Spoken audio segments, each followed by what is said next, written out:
The Mayor President of East Baton Rouge Parish released their 2025 budget last week for approval for the Metro Council coming up here in a few weeks. What came out of that budget?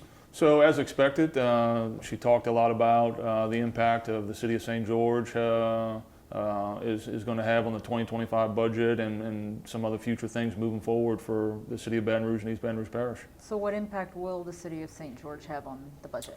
Well, I guess we can start from the very beginning with that, Karen, really, because I think it's important for your viewers to understand that if anybody has been involved and has followed the St. George effort going all the way back to 2013, the message has always been that when the City of St. George came around, that it was going to be economically devastating to the City of Baton Rouge and East Baton Rouge Parish. There was going to be people that were going to lose their jobs. There was going to be a significant financial gap there that they weren't sure how they were going to manage to fill that gap. Well, for years, people like myself and other ones that have been closely aligned with the City of St. George effort all the way back from the beginning, we've always said that we didn't believe that was going to be the case. We believed that they'd find a way to fill these holes and gaps. It would have a minimal effect on the overall operations of the city parish. We were told that we didn't know what we were talking about, that we didn't know what we didn't understand, right? We didn't understand how their budget worked. We didn't understand how the processes worked. Well, so, fast forward to last week, the budget gets sent out to the Metro Council, gets, uploaded on the website.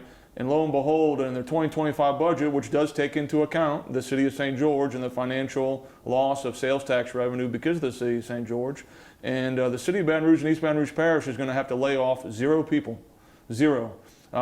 It doesn't seem that there is that great of an economic impact or financial downfall because of the City of St. George. In fact, so much so that everybody's even getting a raise next year. And look, that's great. I'm not here looking for people's jobs. I hope everybody gets raises in every year that they work, right? But my big issue, my big problem with it is that myself and all the other folks that sat on street corners and had petitions signed and showed up on October 12, 2019 to vote for the City of St. George, we have been vilified by some of these folks in the city parish. We were vilified through the court system as the great destroyers of the City of Baton Rouge. And here we sit today, and from the naked eye, it doesn't seem like there's a whole lot different. It seems like it's going to be business as usual. Now, they're going to have to make a few cutbacks and shuffle a few things around. But like I said, nobody's lost their jobs here. Nobody lost their pension. These were all things that were told to these folks for years and years. So it's not just me. It's not just the people in St. George. To me, I would be angry if I worked for the City of Baton Rouge and East Baton Rouge Parish, because they've been fed this now for almost 10 years. That taught to fear St. George and really taught to dislike everything that we were talking about doing because it was going to have a negative impact on their own lives. And as we sit today, that's just not a reality. It just isn't. Once again, this was testified to in district court, the appellate court, Supreme Court, how there was going to be a huge gap, huge hole there that was going to be so devastating to everybody involved. And here we are today, and that's just not the case. We've said this from the beginning. We always felt like this. We always felt like once the City of St. George was created, it was going to make for a better Baton Rouge. We still believe that today. And the proof's in the pudding, really. It's not my budget, right? It's the Mayor President's budget. She put it together. Her staff put it together. They were able to do what they need to do, shuffle some money around, I guess. And they were able to close some of those gaps. Or some of those operational things have to be done a little bit differently, I presume. It doesn't go into great detail, the departments that were cut. It doesn't go into great detail of what actual programs are being cut or services being cut. I can't see really any as far as the budget presentation goes. But all I know is this, is that the Baton Rouge Police Department had 889 allotted positions in 2024. They have 889 allotted positions in 2025. The Baton Rouge Fire Department had 612 allotted positions in 2024. They have 615 allotted positions in 2025.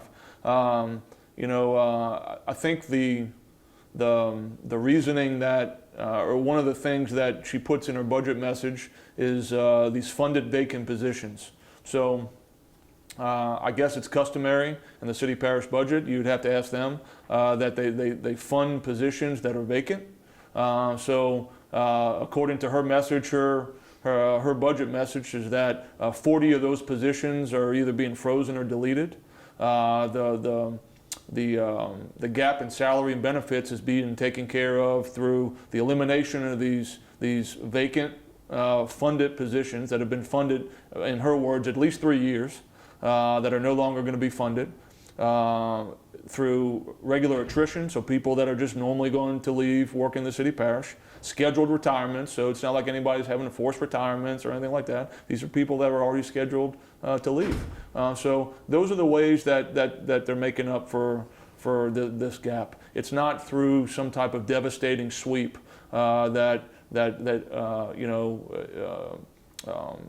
creates chaos in people's lives, which they would have us to believe for the last 10 years. And once again, it's just not true.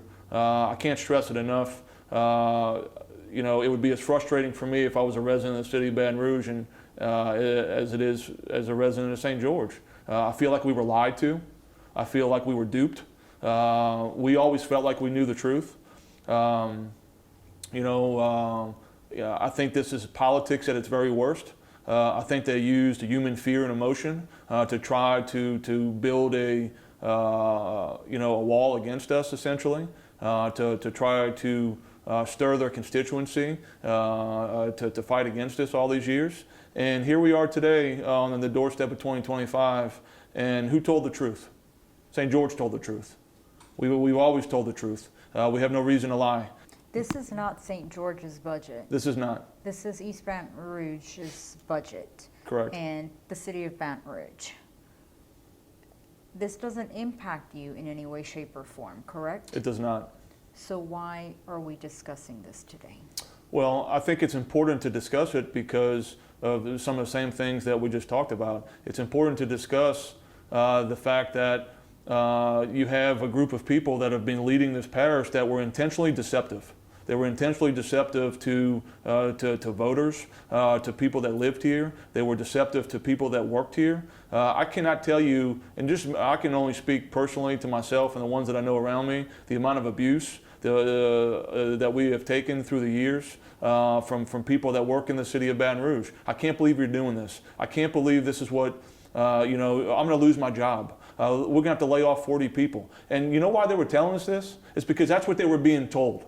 That's what they were being told by their leadership. And where does that message trickle down from? That message trickles down from the very top of the pyramid. The very top of the pyramid would be the mayor president's office. And that's not the case today. And that's not the case today. Everybody still has jobs. Everybody's still working. There's no programs that I can tell that have been cut. Like I mentioned before, they've taken their pot of money and kind of shuffled it around in order to fit the needs of providing these services. Which is customary for budgets. Sure, absolutely. And we have always believed that, though. We always knew that this was going to be the end result. We never foresaw a world where the mayor president's going to swoop in and cut her police department and fire department and public works by 20, 30, 40%. I've heard all kind of numbers through the years. I know that she sent out a message to all of her department heads leading up to this budget, asking for proposed budgets that showed a 10 to 20% reduction. To my knowledge, nobody's even at a 10% reduction across the board. Some are a little bit higher than others. Why that is, I couldn't tell you.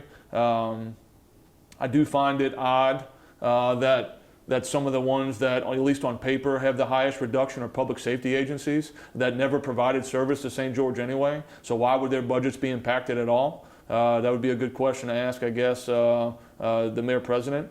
Why is the police department showing an $8.5 million hit? Why is the Baton Rouge Fire Department showing a $2.5 million hit? Why is the district attorney's office taking a $500,000 hit? These are all public safety issues. You can't tell me as a mayor that public safety shouldn't be our top priority. right? But to put out a budget, and I'm not the only one that's saying this, by the way, but to put out a budget, and at least on paper, it reflects this idea that we're willing to completely fund certain things, but we're going to scale back what we do towards public safety. That's alarming to me. That would be alarming to me if I was a resident of the city of Baton Rouge in East Baton Rouge Parish. Obviously I come from the public safety world. I have a very strong opinion about it. I think that all public safety people deserve to be paid well. I think all public safety budgets deserve to never be cut. And that's just not what you have in this. There's also a 3% raise. That's correct. So on top of all of this, and once again, I'll go back to the deal, I'm happy, okay? I'm glad they're getting a raise. Those people work hard, okay? They work hard, they show up to work every day, and they do the job that they get paid to do, right?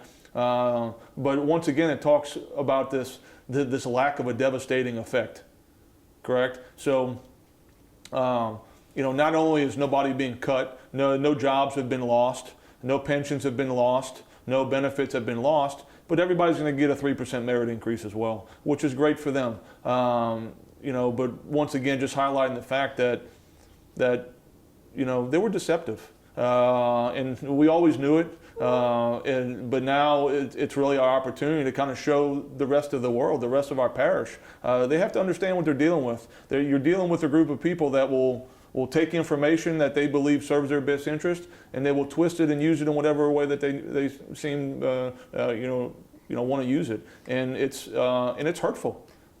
Have you said any of this to Mayor Broome herself? I have not. I have not talked to her since our last face-to-face meeting. We have a mediation scheduled for next week on the 21st, so that'll be the first time that I'll get a chance to see her. So take your viewership behind closed doors. What are these meetings like? Are they heated or are they friendly? Yeah, they're not heated. This will be our first official mediation, so we'll have a third party that'll be there to hopefully mediate through some of our differences. But they're generally not heated. It depends on who's there, I guess. Kind of determines how productive our meetings are. What I mean by that is generally the larger the meeting, the larger a group of people there, the less productive they are. When I can get in a room or with department heads and individuals, it seems to move a lot smoother. But nobody's getting up and yelling at each other, and it's I would say they've been cordial. Now we don't agree on a lot of stuff. We do agree on some stuff though, and there's some things that we just haven't agreed on yet, and hopefully we can get past that next week. So if you can say anything to the mayor when it comes to what we're discussing today or this budget, what do you say or what do you ask? Yeah, I don't know if there's really an ask that I have per se in regard to the budget. This was more of validation for all the work that everybody in the city of St. George and people who've been working on this for well over a decade, for us, that what we were doing was the right thing. We knew it wasn't going to destroy the parish. We knew it wasn't going to be this devastating thing that they led on to be. My only thing would be is that as we move forward as a parish, if we really want to heal, if we really want to consolidate our effort on the governmental side through all the different municipalities now, we have to be honest with each other. We can't let politics rule the day. We really can't. I think people are sick and tired of it, Karen. You see it on a national scale, you see it on a state scale, you see it everywhere. People are sick and tired of it. We're tired of the games, we're tired of being lied to, we're tired of being used as pawns, right? Pawns to accomplish a political goal instead of doing what we're supposed to be doing. And local government, to me, is the most pure form of government there is in the world. It's a government that's set up there to do what? To provide basic services to the citizens that they represent in an open and transparent way, and to be honest. And if we can't do that, then what are we doing here? All right, what are we doing here? If we can't cut the grass, we can't pick up the trash, or we can't pay for great police and great fire and those things, then what are we doing worried about everything else? So that would be my plea to her, and really anybody that's in government. There's time, the people have demanded a change. Okay, across this country they have demanded change. The residents of St. George demanded a change. And that's why we went to the ballots in 2019 and voted for it. That's why we fought through 5 years of litigation to get here, right? We demanded a change. We fought for it. We're still fighting for it today. And we're never going to stop, okay? So, you know, there's not so much an ask. It's more of just a plea. You know, we can be better than this. It doesn't have to be like that. There is a solution where we can work together and move forward that benefits everybody. But let me tell you something. We built St. George the way it needs to be built and the way it's going to be built. Who do you think that helps? Helps the city of Baton Rouge, right? It helps the city of Baker and Central and Zachary. Okay? When Central and Zachary were successful, we're all successful. When St. George is successful, we're all successful. When Baton Rouge is successful, we're all successful. It's a collective, and it should be viewed as a team approach. Do you feel that any of the other cities, when they separated from Baker, Zachary to Central, they had all these ordeals or all this, if you want to call it a verbal abuse, to go through? Yeah, I can't speak to that. I don't know what Baker and Zachary went through per se. They were incorporated much longer ago. Central, I know when they went through, they had some issues there in the beginning, but it certainly didn't seem, you know, they weren't in court for 5 years. They did have to go through the court system. But once the court system was done, people were ready to move on. And I feel like that's the sentiment with everybody I talk to in the parish, whether they live in St. George or not. You have this very large consensus of what I gather of people that whether they liked us or didn't like us, they've accepted it, right? And elected officials, non-elected officials, people that work in the city of Baton Rouge, they just want to move on. But do you believe Mayor Broome's accepted it? Well, no, she hasn't. If she would have accepted it by now, well, we would have signed off on an intergovernmental agreement. When we sign off on the intergovernmental agreement, I'll get back in front of a camera and say the mayor has accepted the fact that St. George is a reality and it's time to move on. At the end of the day, she's the parish president. It does her no good by not entering into an agreement. Anything else that you'd like to add? Yeah, and the last thing I'll add is this, is that in December, you know, there's a couple of things on the ballot that are extremely important for this parish. One is that you have a mayor-president election that's coming up. So it's an important thing. Don't think because you went and voted for the primary that you don't need to get up and vote in the runoff election. It's extremely important. Second part is that we have a tax election on the ballots. And the tax election for the city of St. George is strictly for St. George residents only. It's not a new tax. It's a transfer of the 2-cent parish tax to be the 2-cent sales tax that funds city operations in the city of St. George. And I'll implore to our voters in the city of St. George, they've given us nothing. Up to date, they have given us nothing as a city, okay? If we want it, we have to go take it, okay? They wouldn't give us a school system. They told us we'd have to be a city, so that's what we went and did, right? We went through the legwork, not once, but twice, okay? Got it to a ballot, did what we needed to do, got it passed on a ballot, went into courts and fought 5 years in the court system until they told us we could become a city. Okay? They will give us nothing. And if you think that they're just going to give us our sales tax dollars without a vote, you're mistaken. Extremely, extremely important to show up on December 7th and vote.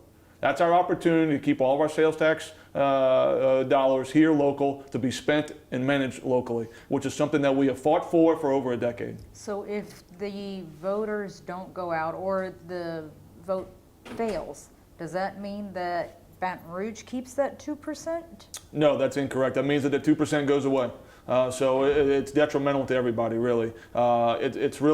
It's not a healthy proposition for either the parish or the city of St. George, because some of those dollars will, in fact, go back into the parish. In fact, all of them go back into the parish.